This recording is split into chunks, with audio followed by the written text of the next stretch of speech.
So I thought I'd tell you a little bit about GE overall, GE Renewable Energy, what we're doing on the energy transition, and then if as appropriate, take any questions or comments from all of you. So GE, if you go to the next slide, please, is a business that sees climate change as an urgent global priority and approaches it from all of our different GE businesses. I work in renewable energy.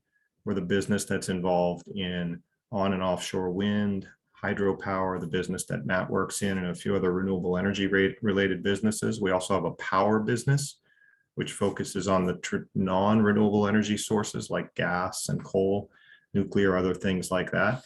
And then GE also has an aviation and a healthcare business. So we operate across the whole energy ecosystem, and we believe that all of the facets of energy are needed in order to address climate change effectively. Maybe the next slide. So when we talk about the energy transition, what are we talking about? In GE's view, we're essentially talking about decarbonization. So getting to net zero carbon emissions by 2050, which is what most experts agree should be the policy goal. And doing that, keeping in mind what we call the energy trilemma, the fact that while we do that, everyone expects energy to be affordable, sustainable, and dispatchable. And by dispatchable, I'll get into that later. We're really talking about flexible enough to make sure that we have energy that we need where we want it, when we want it. It's also important to recognize that that when we're decarbonizing the energy system, the power part of it that Matt and I work in, the electricity system, accounts for about 40% of the overall carbon emissions globally. The other 60% is made up by a combination of transportation. Think about driving cars or buses, industry, where industries produce the various products and services we use and use energy to do that, and oftentimes emit carbon emissions. So the way we look at it is what you need to do is electrify everything you can. First of all, move everything as much as possible into that 40% power bucket, and then make that power as renewable and non-carbon emitting as possible. And that'll be the most efficient way to get to net zero by 2050. Go to the next slide. So the couple things, this is a somewhat busy slide, but the point is that we're going to have to make we have a lot of work to do to get to net zero by 2050. We have a relatively small percentage of renewable energy on the grid right now. If you look at the 2020 baseline versus 2050, that's just looking at the difference between the amount of zero carbon sources we have right now in 2020, 2022, and what we need to get to by 2050. So you can see we need to quintuple the amount of electricity that comes from non-carbon sources. We also have to improve the grid, because as you put more renewable energy on the grid, you make different demands than you've traditionally had of the grid. And the grid, when I say the grid, I'm talking about the kind of spider web of power lines that go from the power plants that generate the electricity to our homes, businesses, and schools that use electricity.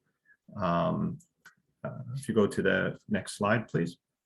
And I must say the grid is really one of the, I mentioned on my introductory slide, I'm passionate about explaining technical things in clear terms. The grid is one of the coolest things around. The National Academy of Engineers took a vote to determine what was the most remarkable scientific engineering accomplishment of the 20th century. And they looked at putting a man on the moon. They looked at the invention of computers. They looked at all of the healthcare breakthroughs, and they decided that the number one thing was the electric grid, because it allows you to move electricity from where it's generated to where it's used instantaneously at the speed of light. So when you turn on your computer and you need electricity, it's being generated at a power plant somewhere else, maybe hundreds or thousands of miles away, and it comes to you in a perfectly balanced system that stays in equilibrium to get you just what you need, just when you need it. It's really a remarkable system, but again, we're using it differently than it was originally designed. There wasn't as much renewable energy when the grid was designed, and therefore there wasn't as much intermittent energy, meaning that wind, for example, the wind turbines that we provide only generate wind power, as you can well imagine and well understand, when the wind is blowing. So renewable energy like wind and solar does not provide electricity when the wind is not blowing or the sun is not shining. And that creates certain challenges for the electric grid, which mean that we need to basically come to a 2.0, 3.0 version of the electric grid as we bring more renewable energy online. Got a lot of smart people working on that, and they'll figure it out. But it is another component of the energy transition that we should keep in mind. Why normally our mind goes towards, wind power, solar power, maybe people think of hydrogen power, things of this nature. We also need to think of the grid at the same time.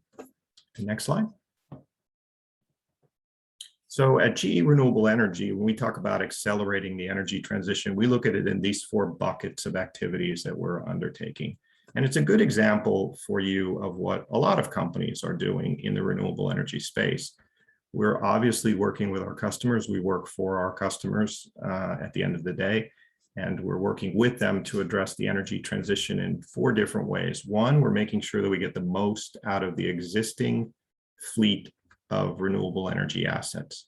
So all of the wind turbines that we have in operation, all of the hydro plants that Matt's business works on providing, all of the different elements of the grid, make sure that it operates so that we can, as efficiently as possible, so we get every ounce of renewable energy out of the existing system. 2, the circle on the at around 1 o'clock, top right, we're reducing the cost of renewable energy through innovation.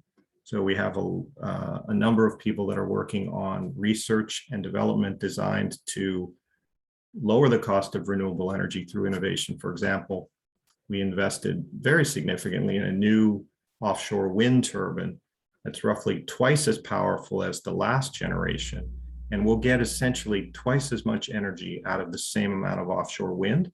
So you can imagine if you take a new turbine that's twice as powerful and use the same amount of wind, you're driving down the cost of producing electricity for that wind. And we're investing in innovation time and time again to reduce the cost of renewable energy.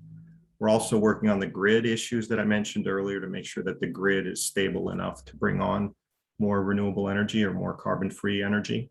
And then lastly, we're making the wind and solar I mentioned, when the wind doesn't blow or the sun doesn't shine, they're not contributing renewable energy to the grid. We're doing things with batteries and other forms of storage to store that renewable energy as much as we can when it's being produced, so that we can use it when we need it, maybe when the sun isn't shining or the wind isn't blowing. Slide. So that means, that takes us to our sort of holistic approach back to where I started, on the GE overall view. We're the renewable energy business. We sit in a bigger company that's more than just renewable energy, and we think it's going to take more than just renewable energy to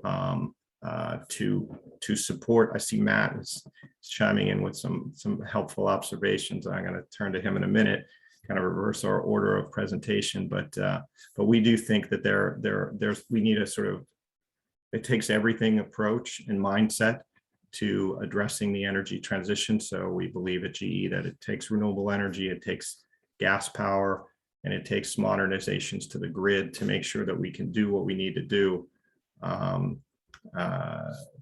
to make sure that we lower carbon emissions and address and accelerate the energy transition as much as possible. Several things on the right-hand side of this slide that are really quite exciting innovations that our best and brightest people are working on. The whole topic I mentioned of offshore wind, there's a similar set of innovation in onshore wind. People are looking at carbon capture. so that when if you have a technology that emits carbon, is there a way to capture that carbon when it's emitted, say from a gas-fired power plant, and utilize it in some way?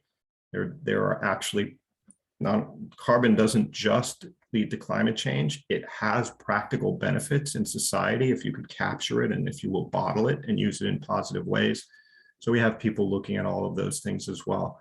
So again, we think we need a sort of all of the above strategy, and Matt is going to make sure that you have people that can tell you the big picture story of how we're addressing climate change as GE going forward. Just skip ahead one more slide.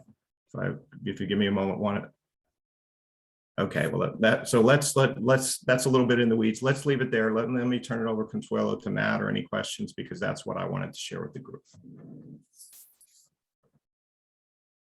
Thank you so much, Mr. Timothy. Can we all give Mr. Timothy a hand? Can we unmute our mics and turn on our cameras? And let me see everyone give Timothy, our speaker. And you can do a virtual applause too.